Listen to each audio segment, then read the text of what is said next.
সকাল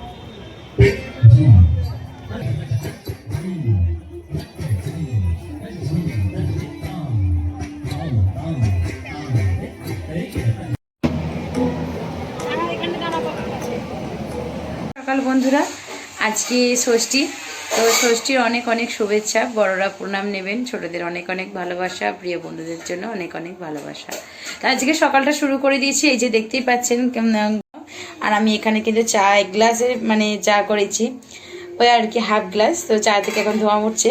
কাজ আমার হয়ে গেছে সেরকম, কিন্তু কাজ খুব একটা বাকি নেই। আর এখন এই যে এসেছি দুধে চাপা দেবো বলে, প্লেট থাকে এই ঝুড়িটাতে সব বাকি বাসন তো ধুয়ে, কিছু বাকি ধুয়ে বাসন কিন্তু আবার এইখানটা করে রাখতে হয়েছে।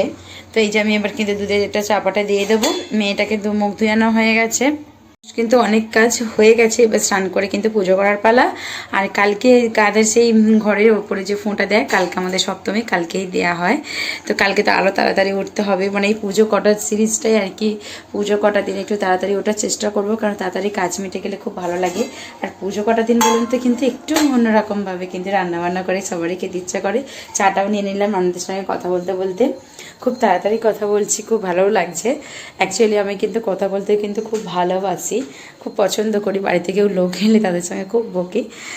আর খুব ফোনেতে তো কিন্তু আমার এই যে মানে ফোনে কানে চেপে যে কথা বলবো, ওই জিনিসটা খুব একটা মানে পারি না আর কি। পছন্দ করি কিন্তু পারি না।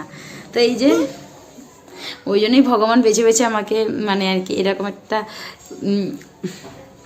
ওই জন্যই ভগবান আমার ঘরে তো এরকম ছোট্ট মা লক্ষ্মী পাঠিয়েছে, যার সঙ্গে আমি খুব খুব খুব কথা বলতে পারবো। বড় হলে ওর সঙ্গে আমি বন্ধু হতে পারবো। বলো মা।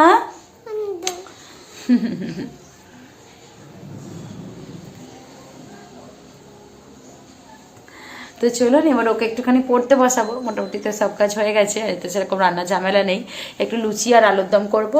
আর অষ্টমীর দিন একটু নান পনির আর চানা মশলা পনির দিয়ে করার ইচ্ছা আছে, পনির চানা পনির। আর নাহলে শুধু সিম্পল চানা মশলা করব। সিম্পল নয়, একটু অন্যরকমভাবে করার ইচ্ছা আছে। তো চলুন সবটাই তো শেয়ার করবো আস্তে আস্তে। তো সাথে থাকুন, পাশে থাকুন, দেখতে থাকুন পামেলা লাইফস্টাইল চ্যানেলে। আমি পামেলা, আমার ভিডিও। এই যে বন্ধুরা দেখতে পাচ্ছেন, আজকে ষষ্ঠীর দিনে একটু আলুর দম করেছি। যে আলুর দম করেছি, আর এখানে চাটুতেই শিখে শিখে কিন্তু করেছি রুটি। যে দেখতেই পাচ্ছেন চাটুতে একটু করেছি রুটি, একটু কেমন হয়েছে। যে রুটি করে নিয়েছি, আর এই যে আলুর দম। চলুন তাহলে খেয়ে নিই ষষ্ঠীর দিনে গরম গরম রুটি আর আলুর দম। তো বন্ধুরা দেখুন, ষষ্ঠীর বিকেলবেলাতে একটু ভালো ওয়েদার থাকাতেই বেরিয়ে পড়লাম, আর দেরি করলাম না। এত সুন্দর প্যান্ডেলটা করেছে বন্ধুরা, দেখবেন আপনাদেরও খুব ভালো লাগবে। দেখুন এত দারুণভাবে নিখুঁতভাবে সব কিছুকে কি সুন্দরভাবে বর্ণনা করেছে, যেগুলো আমরা ছোটোবেলা থেকে বইতে পড়ে এসেছি। গল্পের প্রত্যেকটা ব্যানার কি সুন্দরভাবে একদম দারুণ করে সাজিয়েছে। আর পুজো মণ্ডপে দেখুন প্রত্যেকটা কিন্তু একদম মানে ব্যঞ্জন বর্ণ দিয়ে আর কি সব কিছু কিন্তু সাজিয়েছে, প্রত্যেকটা আর কি অক্ষর দিয়ে। দেখুন খুব সুন্দর করে সাজিয়েছে, মানে ওইগুলোকে শোলা দিয়ে অক্ষরগুলোতে লিখে ভালো করে কিন্তু আটকে খুব সুন্দরভাবে করেছে। আবার এইগুলো দেখুন মানে কতটা সুন্দরভাবে, কতটা পরিশ্রম করে সব কিছু একদম ফুটিয়ে তুলেছে। এত দারুণ লাগছে বন্ধুরা, কি বলবো। এই যে আরও একটি প্যান্ডেল, মানে এখানেও যে দুর্গাপুজো হয় আর এতটা সুন্দরভাবে হয়, সেটা কিন্তু অবাক করার বিষয়, তাই না বলুন। আমাদের রাজ্যেরও বাইরে যে এতটা সুন্দরভাবে সব কিছু পুজো করা হয় মা দুর্গাকে। শুধু মা দুর্গা কেন বন্ধুরা, দুর্গা ঠাকুর, লক্ষ্মী ঠাকুর, মানে সব কিছু পুজোই কিন্তু এখানে বাঙালিরা যেখানেই থাকুক না কেন দেখবেন তাদের সংস্কার, তাদের সংস্কৃতি কিন্তু কোনোদিনই কিন্তু তারা ভোলে না। সেটা শুধুমাত্র রাজ্যের বাইরে কেন, দেশ দেশান্তরের বাইরে গেলেও কিন্তু সেখানে কিন্তু এরকম চিত্র কিন্তু আপনারা দেখতে পাবেন। ও সেখানেও কিন্তু দুর্গাপুজো হয়, তা কিন্তু আমরা ইউটিউবের ভিডিওর মাধ্যমে কিন্তু দেখতে পাই। আর আমারও এই ভিডিওর মাধ্যমে আশা করি দেখে আপনাদেরও খুব ভালো লাগবে যে আমাদের কিন্তু রাজ্যের বাইরেও দেখুন কত সুন্দরভাবে কিন্তু দুর্গাপুজো করা হয়। শুধু দুর্গাপুজো বলা বাহুল্য, এখানে কিন্তু প্রত্যেকটা পুজোই কিন্তু খুব দারুণভাবে হয় এবং শুধু একটি দুটি জায়গায় নয়, বিভিন্ন জায়গাতে হয়ে থাকে। আস্তে আস্তে কিন্তু প্রত্যেকটা দিনে আমরা কিন্তু প্ল্যানিং করে নিই, যেমন দেশেতে প্ল্যানিং করা হয় যে আজ এখানে যাব, সেই দিন সেখানে যাব, এখানেও ঠিক তেমন। তা ব্যতিক্রম কিন্তু অন্য কিছু হয় সেরকম দেখা যায় না।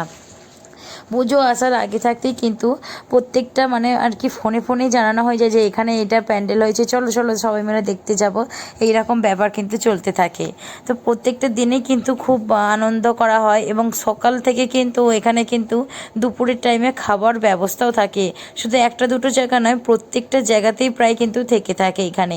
আর সন্ধেবেলায় তো সাংস্কৃতিক অনুষ্ঠানের মাধ্যমে লোকেদের সমাগম হয়, পুজো হয়, দারুণ দারুণ ব্যাপার চলে। আর প্রত্যেকটা জায়গাতেই কিন্তু দারুণ দারুণ কিন্তু বাঙালিপুরের স্টল একদম লেগেই থাকে, কোনো কিন্তু অন্য কিছু নয়, পুরো একদম পিওর বাঙালির যা যা কিছু পাওয়া যায়, একদম তেলের ভাজা থেকে মিষ্টি থেকে চাইনিজ থেকে লুচি তরকারি সমস্ত কিছু, মোমো বিরিয়ানি। কিন্তু কলকাতা এইটা বলে রাখি, মানে এখানকার মতো নয়, কলকাতা স্টাইলে বিরিয়ানি মানে সমস্ত কিছু, আইসক্রিম, আলু দই, ফুচকা, মানে পুরো একদম যেন মনে হবে আপনাদের একটা ছোট্ট কলকাতায় আপনারা আছেন। আর এত সুন্দর লাগছে এসে, আমি তো খুবই আপ্লুত। এইখানটা আমি প্রথমবার এলাম, অ্যাকচুয়ালি এইটা নিয়ে আমার 3 বছর হবে, মানে প্রথম তো 2 বছর কোভিডই চলে গেছে, তারপর তো আমি কনসিভ করেছিলাম, তারপরে মেয়ে ছোট ছিল, তার জন্য কিন্তু 2 বছর আসা হয়নি।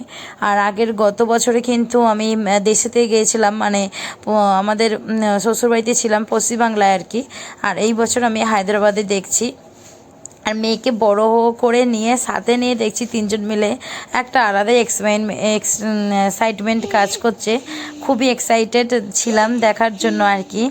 আর এখানে দেখুন এত সুন্দর লাইটিংয়ের কায়দা করেছে। আর একটা জায়গায় চলে এলাম, এখানটা প্রথম করেছে, ভাবা যায় কেউ দেখলে বুঝতে পারবে যে এই জায়গাটা প্রথম আর কি দুর্গাপুজো উদ্বোধনী হলো। আপনারা নিশ্চয়ই অনেকের আত্মীয় হায়দ্রাবাদে কেউ না কেউ বন্ধু রিলেটিভ বলো থেকে থাকবেই, তো তাদেরকে অবশ্যই আমি বলবো যে এখানে একবার আসবেন।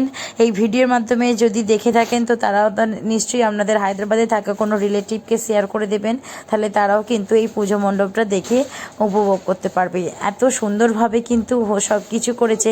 আর প্যান্ডেলগুলো দেখুন, যে শুধুমাত্র কিন্তু সিম্পলের ওপর প্যান্ডেল করে দিয়েছে তা কিন্তু না, এত সুন্দরভাবে কিন্তু সব কিছু থিম করেছে, খুব ভালো লাগছে বন্ধুরা, খুব।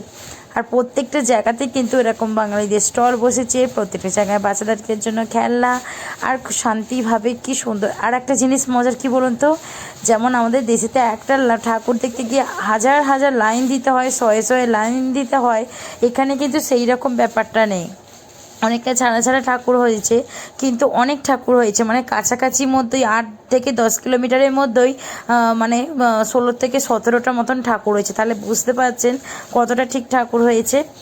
আর সেই ততটাই আমরা ওভারকাম করব, কিন্তু আস্তে আস্তে, একদিনে নয় আস্তে আস্তে করব। আর এই যে দেখুন, তো আশা করি ভিডিওটি আপনাদের কাছে খুবই ভালো লেগেছে। এইটা ষষ্ঠীর দিনে ঠাকুর দেখেছি, আস্তে আস্তে বন্ধুরা সব ভিডিও আসবে, আশা করি আপনারা সাথে থাকবেন, পাশে থাকবেন, পামেলা লাইফস্টাইলের সঙ্গে জুড়ে থাকবেন।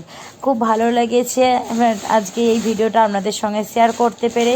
আশা করি আপনাদের কোনো বন্ধুরা থাকলে অবশ্যই আসবেন। আর তাহলে ভিডিওটা এখানেই শেষ করছি, দেখা হচ্ছে কিন্তু একটি নতুন ভিডিওতে।